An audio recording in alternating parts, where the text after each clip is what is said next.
Big thanks to Kamado Joe for sponsoring this episode. On Eric's request, 20 minutes upon arrival, he wanted to cook a steak. So I wasn't prepared for that. I was expecting you to need a little, like a beauty nap or something. A beauty nap. Beauty nap. This is as beautiful as it gets, bud. That's it. We got a couple of flank steaks. We're gonna defrost them, and then we're getting started. I want to show you a fun method I've been doing stateside too. It's scruffing. Talking 600 degrees Fahrenheit. What is that in Celsius? Like 2,000? 2,000.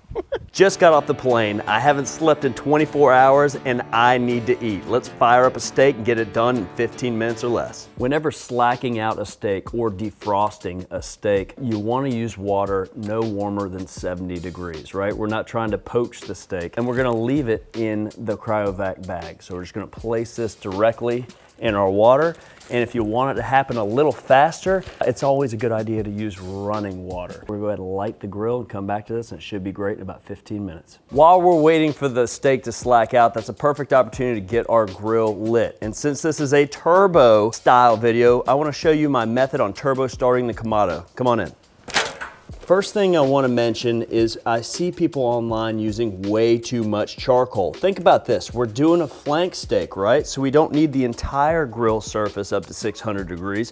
We can afford to bank our charcoal to one side. That's going to give us better airflow. We're going to have stacked fuel source so we can light it from the bottom and come to temperature better. So two things that are really going to help us: stacking that charcoal, lighting it from the bottom, having more airflow. This is going to be great stuff. Check it out. I want to make sure and see a lot of these holes in that fire grate. We're gonna put our little tumbleweed right there on the bottom and give the heat access to all the fuel source. Now that we've got it lit, let's go ahead and gently stack charcoal around that flame. You don't want to snuff it out, but again, you want to give that flame access to the fuel source. I see a lot of folks lighting their fire starters and setting it on top of the pile, expecting it to burn down. By putting some of these larger pieces around, we're going to come to temperature faster. Another thing we need to do is take a look down here at the draft door. This needs to be open every single time you light the grill for maximum airflow. We can also take out the ash drawer and take it completely out, giving it maximum airflow. So it's all about airflow. Don't use too much charcoal. Bank, use that stack method. We're gonna be off to the races here in about 5 minutes. This steak is ready to go. Floppy, defrosted. So you're talking about a technique called? Scruffing. Scruffing.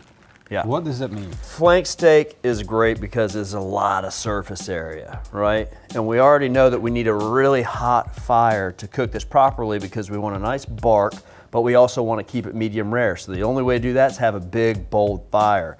Now, if we start drawing lines through this great fat that's on the outside and just across the meat, we're gonna increase the surface area, and that's what the scruff is. Yeah, think about your face when you're growing a little scruff. A little, weird analogy, but when the heat hits it, it's gonna cause all that collagen on the outside to break down, and those scruffs, those lines, are gonna be little avenues for all that fat and seasoning to run in, and more caramelization and crispiness and deliciousness. We're amplifying the flavor. Now that the grill's come to temperature, let's put our ash drawer back in and install a grill grate at the lowest setting of the divide and conquer system.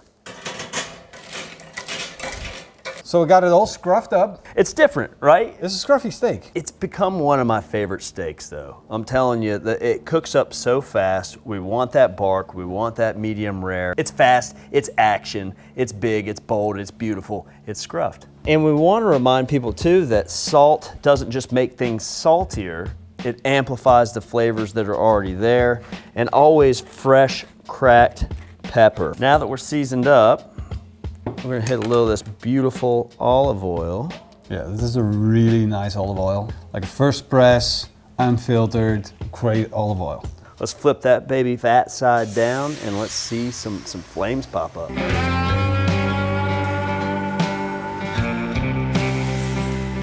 We've been searing for about 1.5 minutes. Now we agitate and let it continue searing. The fat is beginning to drip on the coals. So now we're gonna close the dome so that we're seasoning the steak. We're smoking the steak with its own caramelized drippings. Been about another 1.5 minutes. Oh yeah. Look at how those grooves have expanded. While they're open like that and still nice and warm, let's go ahead and hit it with some salt so it just dissolves right in. We're gonna dry baste with a little bit of salt here. And with that same thought in mind, we're gonna close that dome again. All right, we've been about 2 minutes. Let's take a look at that caramelization. Oh yeah, that's a stunner. So we're gonna take some of this rum right over the top. We're gonna lock in some of those rum flavors right on the crust. Check that out. Turbo steak.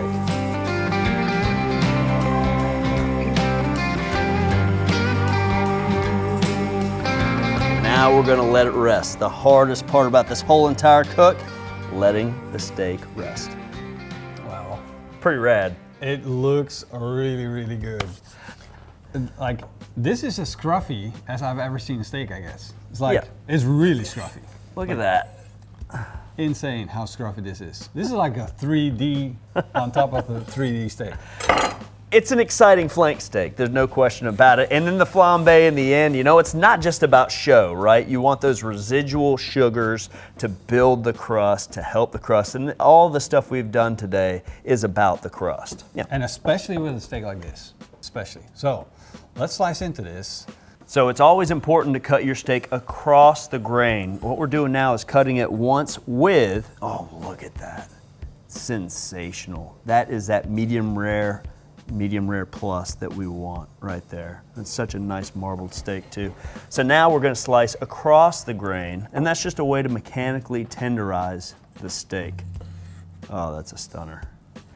And all this board sauce, or the juices that are on the board, that's our sauce, right? So all the seasoning and crust on the exterior and the juice on the inside, we're gonna toss it with a little post seasoning. Chef, let me reach over here and grab that salt. So I'm big on seasoning steak after you cook them. So what's your take on that? Yeah, I think if you wanna, you know, if you've got a steak like this that's already a 10 and you wanna crank it up to 11, post seasoning or seasoning after the slice is absolutely the way to do it. So I think just a little, and we talked about this earlier, it amplifies what's already there. It's not just about making it more salty, but it's gonna make for a better eating experience in general. And then we toss all this liquid right here. We're just gonna toss, oh yeah. Oh yeah. I mean, that is. That's the best way to make use of the juice that's sitting on your board. Yeah. Just get it on there. It's gonna stick to the steak. It's gonna make the eating experience even better. And I can't wait to bite into this. All right, you pick out your piece, I'll pick out mine. Oh, sorry. I should have known better. Oh my God. There we go. Cheers, bud. Cheers. Wow. That's a proper steak. That's good. It gives it like an extra dimension. It's like, it brings something to the steak that's not there yet. You're expecting salt, you're expecting pepper, you're not seeing anything else, and then whoa, that rum comes in. It's just laying in the nooks and the crannies of the steak. But what I find most exciting is the scruff part. And we did it with a flank steak today, but this could also work on a ribeye, it could work on a New York strip, it could work on a filet. I like to remind folks, it's the technique, not the recipe. A recipe is just a guideline, but the technique itself. And speaking of technique, if you're flambeing at home, flambe responsibly. I almost lost my hair. Yeah, Thanks, little buddy. goes a long way. I'm not suggesting anybody does that at home. You know, I mean, be safe. Thank you guys for watching. Hope you guys enjoyed the show. Make sure you follow Eric Gebhardt on his Instagram account. He's doing all the cool stuff. He's going worldwide with his shows, and you gotta follow him. It's like, he's an interesting character. Let's put it that way. Yeah, well, it has been far too long, too. It's been, what, 3 years? 3 years, dude. 3 years since we made a proper video. And 3 years ago, we forgot the audio on one of them. So yeah, the very first one we did, it was a pork secreto with some kind of pineapple mystery box deal. I put my heart and soul into it. It never made to Morrison, cut. you forgot the switch on the audio. What? Dude, long story short, Anyway. follow Mr. Eric Gebhardt on his Instagram account, and make sure you follow Morrison too. And hope to see you guys next time in the next video. See you then. Eetsmakelijk. And, dude, you don't watch my videos? I watch all the videos. Keep on grilling. See you guys next time.